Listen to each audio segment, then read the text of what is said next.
Hello everybody and welcome to Forever Rugby on Forever Sports for today's preview as Ireland host Italy on Sunday in the third and last match of the third round of the 2022 Six Nations. Ireland very much looking to try and get a bonus point victory against Italy. Italy desperate to win. You know, if you look at the last couple of weeks, so much talk about them maybe being kicked out of the Six Nations where they deserve to be there. So every single time they go out now, you know, they are fighting for Italian rugby. They're fighting for the pride of and to be worthy of a place within the Six Nations. So there's certainly a lot of motivation for Italian rugby. And I do think that especially if we look at the youngsters and we look at the side, it's a project that is growing. I think that these players will take a couple of years, but I think they will be a lot more competitive than previous Italian sides have been.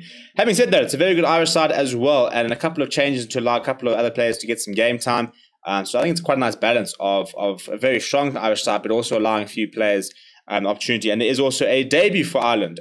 Before we look at the two teams, please do smash a like on the video and subscribe to the channel as well. We'll start with the Irish because it is at the Aviva Stadium, and there is a debut for Michael Lowry in the number 15 there.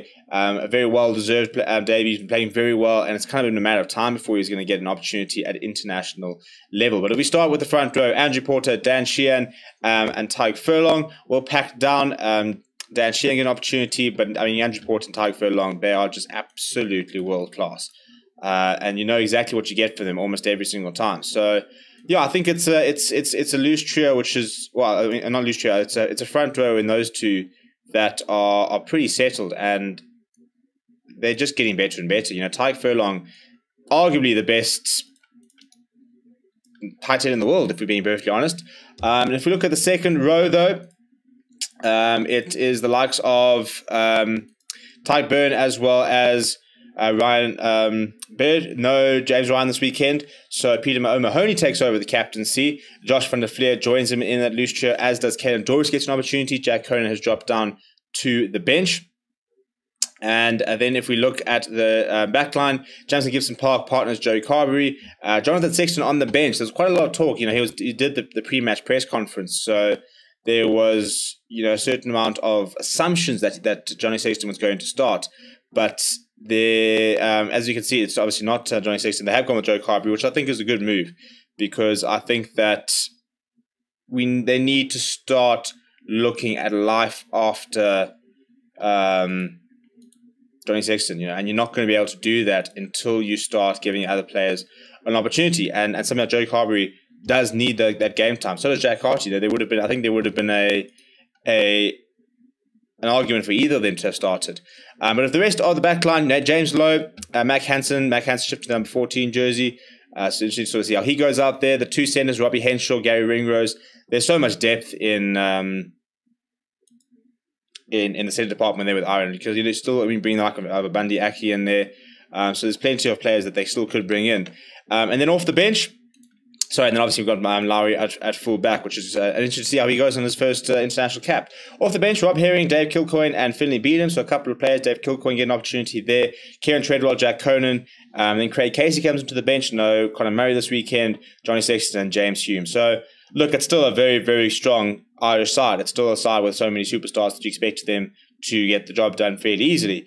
But in terms of the Italian side that will be trying and disrupt them, this is how they do line up. And we want to start seeing something from Italy, don't we? And I think there's lots of nice players, and yeah, we just need to start seeing the best of them, and they need to all start putting it together.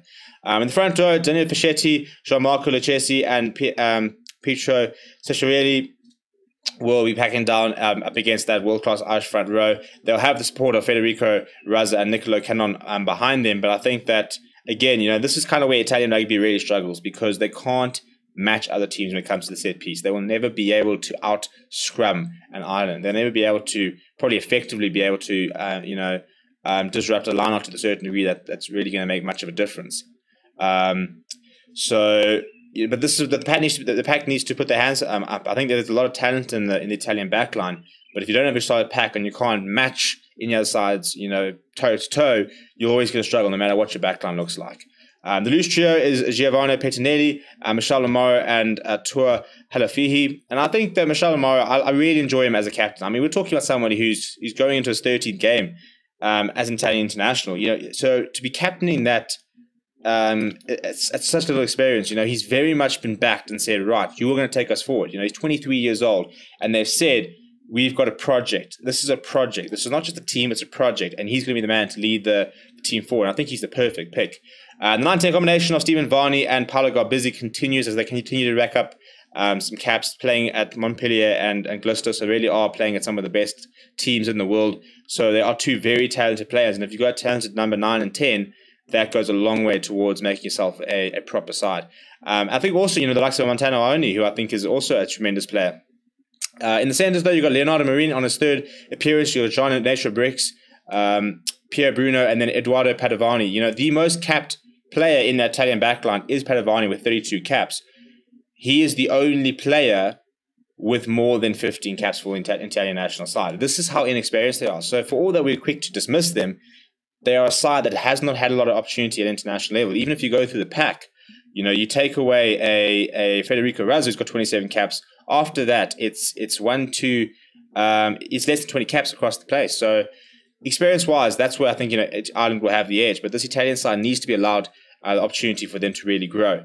And there's not that much more experience coming off the bench, to be honest, apart from the likes of Abraham Steyn, who's been around for quite a while. But off the bench, it is Epilahama Faiva and as the reserve hooker. You've got Evan Neymar and Tiziano Pasquale as your replacement forwards. Your replacement front row. You then got David Sisi and Manuel Zuliani at your replacement backline players. Then Brian Steyn, Alessandro Fasco, and Marco Zanon will be coming off the bench as well. Let me know what you think of the two teams. Let me know what your score predictions are down in the comments below. Does Italy have a chance? Or if they don't have a chance, what is a decent scoreline? What would be a good result for Italy? Let me know down in the comments below. Please do smash a like on the video and subscribe to the channel as well. Thank you very much for watching. My name is Steven. I'll chat to you soon.